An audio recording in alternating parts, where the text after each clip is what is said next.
You've been fed the stories of Indra as a petty, cruel god king, raining down on devotees at Govardhana, his adultery with Ahalyā, and more.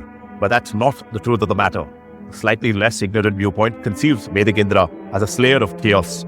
While he certainly is an eternal champion deity, I seek to highlight through this tale how Indra is not merely a grandiose god, and certainly not the Puranic demigod 𝐼𝐡𝐚𝐭 king caricature Hindus know all too well. Indra is an uplifter of the oppressed, an egalitarian god, one with a gentle radiance and a savior of the forsaken.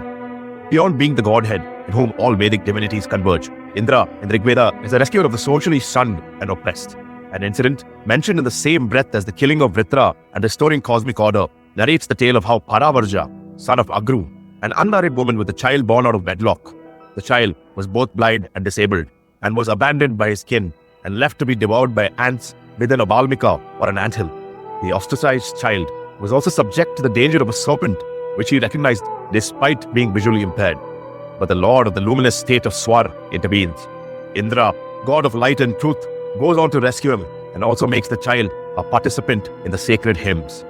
Indra, radiant in copper gold skin, as in his Vedic descriptor Pishanga Rupa Madhavan or tawny red Madhavan, he is crowned with the 𝐻𝐴𝐴, the golden circlet of kingship, who descends onto the earthly plane in compassion, lifting the child from dust, slaying the serpent and the ants that were to consume him, and restoring life to his torn limbs. You may notice a green glow around Paravrja, with his wounds and limbs being healed by Indra. In yoga, green is the color of Anahata, or the heart chakra, which symbolizes love, compassion, healing, and balance, connecting the physical with the spiritual. By this act, Indra not only healed the abandoned boy's flesh, he gave Paravrja a share in the sacred word, transforming the shunned child into a Rishi or sage. This hymn, describing this act, also shows that the Vedic sages had an expressed compassion towards the abandoned and discriminated sections of society, contrary to the conventional thinking that those involved in liturgy and religion were somehow mindlessly elitist and discriminatory.